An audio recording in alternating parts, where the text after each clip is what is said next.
Quando a gente fala da Segunda Guerra Mundial no Pacífico, muita gente imagina batalhas gigantes, ilhas famosas e combates que duraram semanas. Mas uma das batalhas mais chocantes desse conflito aconteceu em um lugar tão pequeno que mal aparece no mapa.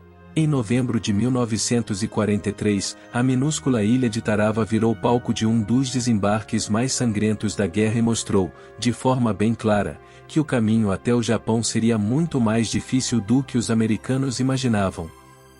Tarawa fica nas Ilhas Gilbert, no meio do Oceano Pacífico. A principal ilha do atol se chama Betil e é basicamente uma faixa estreita de areia e coral. Pequena, quente, sem muito abrigo natural e cercada por recifes. Mesmo assim, ela era extremamente importante do ponto de vista militar. Os Estados Unidos queriam usar Tarawa como base para avançar pelo Pacífico Central, seguindo a estratégia do chamado Assalto de Ilhas. A ideia era ir conquistando ilhas estratégicas, uma por uma, usando cada vitória como apoio para a próxima.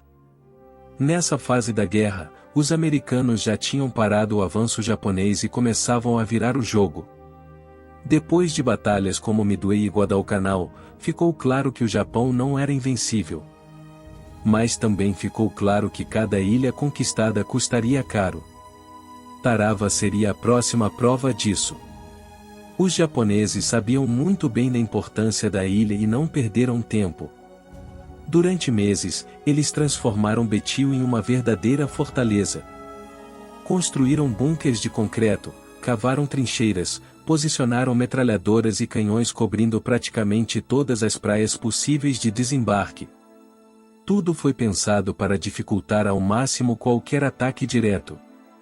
O comandante japonês estava tão confiante nas defesas que chegou a dizer que Tarawa jamais cairia, mesmo com um ataque em larga escala. Antes do desembarque, os americanos fizeram o que sempre faziam, um bombardeio pesado com navios e aviões. Do ponto de vista dos soldados nos navios, parecia que a ilha tinha sido completamente destruída. Explosões levantavam areia, fumaça e destroços por toda parte.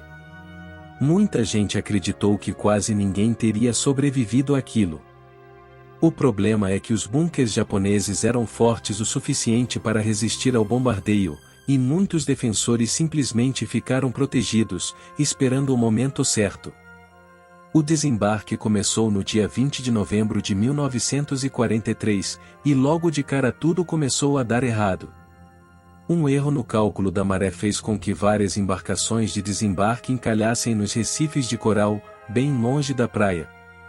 Isso obrigou os soldados a descer na água e caminhar centenas de metros até a areia, carregando armas, mochilas, munição e rádios. Eles estavam totalmente expostos, sem cobertura nenhuma.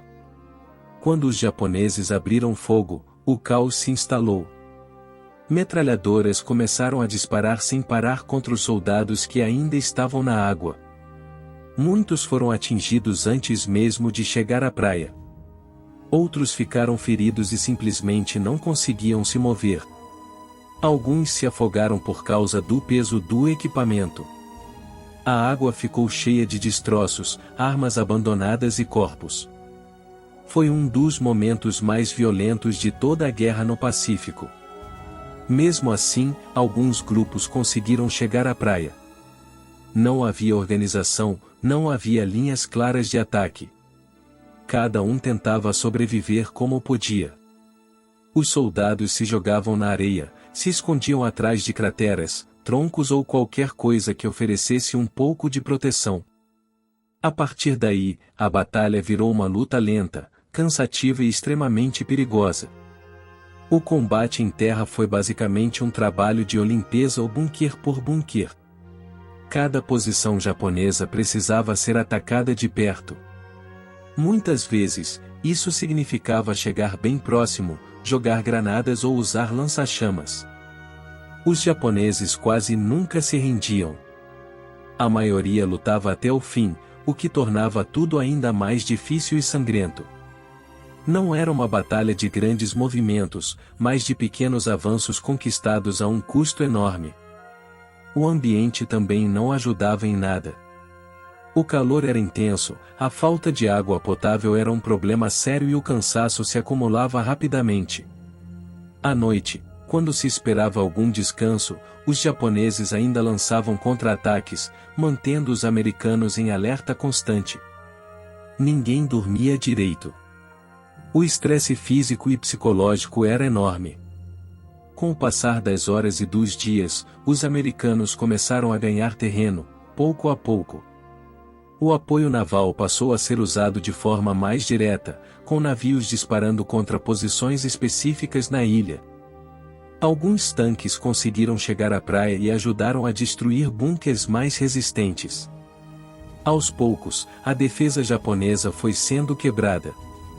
Depois de 3 dias de combates praticamente ininterruptos, a resistência organizada japonesa começou a desaparecer. Ainda houve ataques isolados, mas já não havia coordenação. Em 23 de novembro de 1943, a batalha foi oficialmente considerada encerrada. Tarawa estava sob controle americano. A vitória, porém, teve um custo altíssimo. Em apenas 76 horas, mais de 1.000 soldados americanos morreram, e milhares ficaram feridos. Para uma ilha tão pequena, esses números eram chocantes. Do lado japonês, quase toda a guarnição foi morta. Pouquíssimos sobreviveram para serem capturados. Foi uma das batalhas mais sangrentas, proporcionalmente, de toda a guerra. Quando as imagens de Tarawa chegaram aos Estados Unidos, o impacto foi enorme.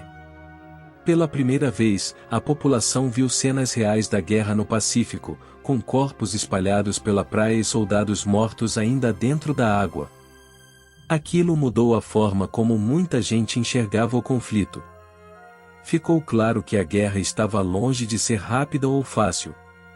Apesar de tudo isso, Tarawa acabou sendo uma grande lição para os americanos. Eles perceberam a importância de veículos anfíbios melhores, capazes de atravessar recifes, de um planejamento mais cuidadoso das marés e de uma coordenação mais eficiente entre navios, aviões e tropas em terra. Essas mudanças fariam diferença em batalhas futuras, ajudando a reduzir perdas, mesmo que o custo humano continuasse alto. Hoje, a Batalha de Tarawa é lembrada como um aviso claro do que estava por vir. Uma ilha pequena, quase insignificante no mapa, mostrou que cada passo em direção ao Japão seria pago com sangue. Mesmo não sendo tão famosa quanto outras batalhas, Tarawa teve um papel enorme na história da guerra no Pacífico e ajudou a moldar a forma como os Estados Unidos lutariam dali em diante.